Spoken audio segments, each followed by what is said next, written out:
eu preciso me posicionar. Porque eu corro dois riscos. Ou melhor, eu corro um risco, que é abandonar a minha fé. Foi aquilo que aquele homem fez. Ele fugiu da crise, a sua fé foi abalada, a sua casa, a sua geração foi exterminada, porque ele preferiu fugir do que enfrentar. Quando nós passamos por guerras dentro da nossa casa, quando nós passamos por guerras com o nosso esposo, quando nós passamos por guerras dentro da nossa casa com os nossos filhos, nós precisamos nos posicionar. Mas qual é esse posicionamento, pastora? Primeiro eu preciso me voltar àquele que pode me dar a vitória. Eu sozinha não consigo guerrear. Eu sozinha eu não consigo lutar. Eu sozinha eu não vou obter a vitória. Agora, quando eu me volto para esse que é o meu Pai, e todos os dias eu digo para Ele: Abba, Pai, eu te amo, Pai. É assim que eu trato o meu Deus. É assim que eu digo para Ele todos os dias: eu te amo, Pai. Faz a tua vontade na minha vida, Pai. Corrige o que precisa ser corrigido, Pai, porque eu quero ser abençoada por Ti. Aleluia! E aquela mulher vai. E aí quando ela vai, a Bíblia diz que tem um homem chamado Boaz. Ele vê o que dito que muito linda, no meio de todos os outros, no meio de muitos homens. E aí eu começo a imaginar ela no pleno sol. Eu estou suando aqui, nem estou no sol e eu estou suando. Imagina aquela moça que foi tratada com tanto carinho dentro da casa dos teus. Não tem como colocar o vinho novo em odre velho. Sabe por quê? Porque o vinho novo vai acabar azedando com as bactérias, as substâncias que ficam dentro daquele odre velho. O que eu quero dizer para você? Que para você viver o novo do Senhor, para você conseguir vencer essa crise, é durante a crise é que Deus trabalha dentro de você. Aleluia. Então, Senhor, Pai, trabalha em mim no meio da crise. Se você se posicionar no meio da crise, vem a vitória. Ou ela começa, o que muitas vezes Deus faz? Deus se lembra de você e o Senhor aplaca por um momento, por um tempo, aquele momento em que o povo tinha o maná todos os dias. O povo via o milagre do Senhor na sua porta.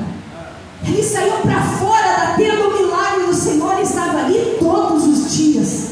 Só que a Bíblia diz que eles vão para uma cidade chamada Cades Barneia, que era um lugar que não era para sempre. Quem sabe você está dizendo assim: Senhor, eu já vivi pelo pior da minha guerra. Agora parece que o Senhor trouxe uma calmaria. Parece que o Senhor começou a acalmar as águas, mas eu ainda não estou num lugar tranquilo. Qual é a verdade de cometer o pecado da murmuração? Que é tão fácil. Só que o pecado da murmuração, ele é o pecado que impediu o povo de entrar na terra prometida. O pecado da murmuração foi um dos pecados que trouxe a desobediência mais uma vez para o povo de Israel. E o povo não entrou na terra prometida. Agora teve dois que o Senhor viu uma verdade nos seus corações.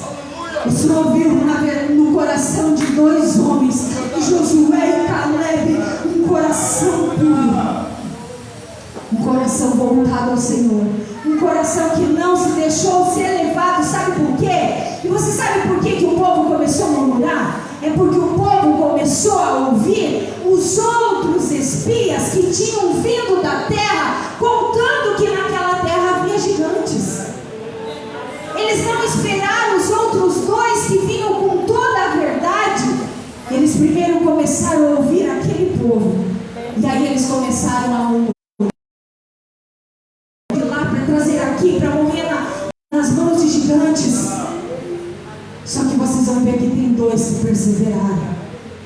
Quero te dizer nessa noite, se você já passou esse congresso, quem sabe você chegou aqui lutando, amanhã as águas estão mais, para que ela seja mais abastecida, para que ela consiga saciar a sua fome, e lá revender e ganhar um pouco mais. Só que você pensa que como é que Ruth, ela foi para o campo? Como que você pensa que ela ficava respingando aquilo que caía? Você acha que ela ficava de pé? Ela não ficava de pé. Ela rastejava, porque ela precisava pegar tudo o que caía. Quando eu li essa palavra, o Senhor falou o meu coração, o Espírito Santo falou o meu coração. Muitos querem ser meus filhos, mas não querem ir para o campo. Muitos querem ser usados por mim, mas não querem ir para o campo. É no campo que você aprende, é no campo o processo de Deus para a tua vida. É no campo que você não conhece o Deus de Noemi, mas é no campo que ela conheceu o verdadeiro Deus de Israel. Aleluia. É uma pena, mas eu tenho que cortar aqui a mensagem. Mas eu creio que numa outra hora eu volto, só para ministrar as mulheres. Sem louvor, Dani, só ministração. E eu acredito que aquela mulher, quando ela vai para o campo, e eu chorei muito quando eu comecei a imaginar, porque o Espírito Santo me fez imaginar. Nós queremos ser usadas por Deus. Nós queremos ganhar o nosso marido para Jesus. Nós queremos ganhar os nossos filhos para Jesus. Nós queremos ganhar os nossos pais para Jesus. Mas primeiro nós temos que passar no campo. Primeiro o Senhor precisa mudar aqui dentro do nosso coração. Quando aquela mulher rastejava, quem sabe ela cantava louvores ao Senhor. Quem sabe ela adorava ao Deus ainda de Noemi. Mas chega um momento que quando ela vê que alguém começa a deixar mais para ela, ela começa a colher mais do que as outras. Eu imagino que ela começa a ver o Deus de Israel na sua vida. O que é que está acontecendo? Elas estão atrás, elas estão do outro lado colhendo menos do que eu, mas eu estou colhendo mais. Aleluia. Eu não sei se você está entendendo, mas aquele que te salvou, aceita o processo da parte do Senhor. Você vai começar, mesmo que talvez você diga: irmã, mas eu estou vivendo de migalhas, eu ainda estou vivendo daquilo que os outros deixam cair. O meu Deus diz para ti nessa noite: é chegado um tempo em que você não vai mais ficar rastejando, colhendo migalhas, e muitas vezes você ouvindo do inimigo dizendo para você, como muitas vezes falou para mim, dentro do banheiro do apartamento, quando eu limpava o apartamento da minha patroa, quando eu ia tirar o lixo do banheiro, o diabo falava para mim: aonde está o teu Deus? Aonde estão as promessas que o teu Deus prometeu para ti? Você abandonou tudo, você não estudou, você quis viver só ao lado do teu esposo, você quis ser sábia dentro da tua casa, cuidar dos teus filhos, ficar orando enquanto ele ministrava. Aonde está o teu Deus? Eu acredito que, quem sabe, muitas das vezes, quando ela saía para respirar, muitas coisas passavam na mente dela, mas eu acredito que ela se posicionou. Pastora, como que você sabe que ela se posicionou? Porque a minha Bíblia diz que aquele homem que era o dono daquele lugar, o dono daquele campo, ele viu aquela mulher. A Bíblia diz que já havia se espalhado pela cidade a bondade daquela mulher. Quando você serve a Deus de verdade, o que espalham de você não são coisas ruins. O que espalham de você é a tua bondade dentro da tua casa, é a tua bondade dentro da igreja, é a tua bondade com a pastora da igreja, é a tua bondade com as irmãs do círculo de oração. O que é que tem espalhado na cidade a teu respeito? O que é que tem falado de você a teu respeito as demais mulheres? Só que o cheiro, a essência de Cristo já estava na vida dessa mulher. O Espírito já estava sobre a vida dela. E ela vai, e a Bíblia diz que esse homem casa com ela. Vou cortar aqui. E aí eu vejo outro momento pós-crise, que são 3 momentos que nós precisamos nos posicionar como mulheres fortes. Não só no meio da crise. Eu tenho que ser forte no meio da crise. Eu tenho que ser forte quando ainda não passou a crise, mas o Senhor já está mandando o maná dele todos os dias, o cuidado dele para com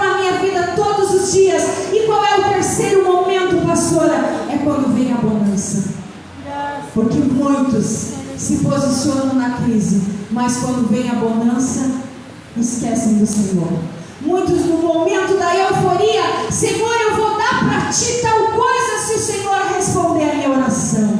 Aí o Senhor responde, eu esqueço de dar aquilo que eu ofertei, aquilo que eu prometi, Senhor. Senhor, se o meu esposo vir para a tua casa, Pai, eu vou estar todo domingo na igreja. Aí o esposo vem para Jesus, não aparece mais.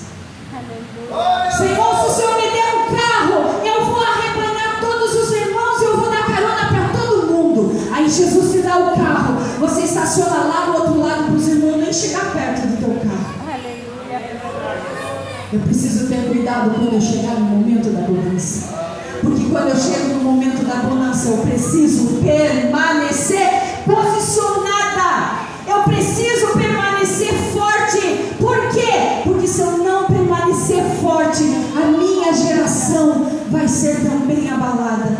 Aquilo que você faz hoje resulta na vida dos seus filhos. Só que essa mulher foi diferente. Ela se posiciona no momento da fome, ela se posiciona no momento em que a sua sogra diz volta, ela diz eu não volto, eu vou ficar porque eu quero ter experiências com esse teu Deus. Não importa, ela estava dizendo, não importa o que eu viva, não importa o que eu faço, eu quero servir o teu Deus. Eu não quero mais trazer comigo aquele fardo que eu trouxe lá do mundo. Eu faço uma tipologia de a terra de Moabe como mundo.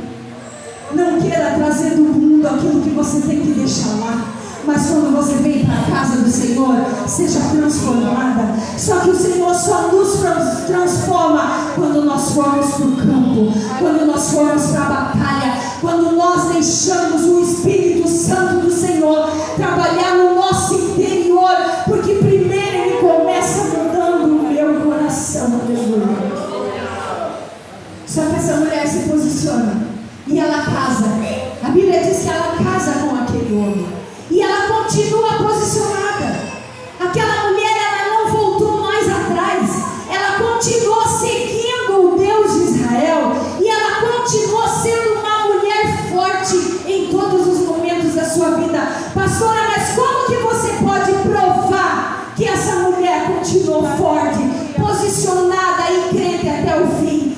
Lá em Mateus, capítulo de número 1, quando você vai ler sobre a linhagem, a genealogia de Cristo, você vai ver que diz assim: Salmão gerou Boaz de Raabe, outra mulher que se posicionou, e Boaz gerou Obed de Ruth, outra que se posicionou. Obed gerou a Jessé, Jessé gerou o rei Davi gerou Salomão, daquela que foi mulher de Urias. E lá no versículo 16 diz assim: Jacó gerou José, marido de Maria, da qual nasceu Jesus, denominado o Cristo. O teu posicionamento hoje vai fazer parte de uma geração que vai morar no céu. Eu te digo nessa noite, mulher, e eu preciso encerrar aqui, porque é o tempo que foi me dado.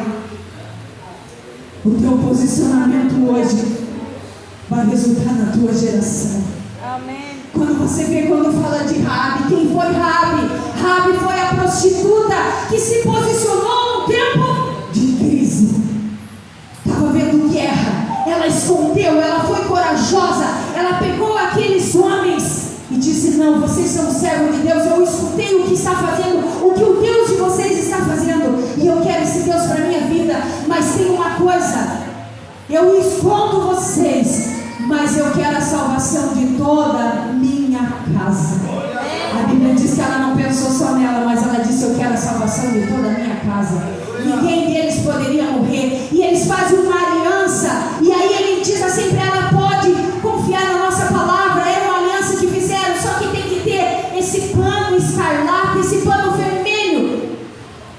A Bíblia vai dizer que toda a sua casa foi salva, porque ela se posicionou, continuou posicionada quando aqueles homens passaram. Como assim? Porque o pano ainda estava, aquele pano que simbolizava o sangue de Jesus ainda estava naquele lugar, esperando que viesse a salvação pela casa dela. Quando você vai ver a história que eu contei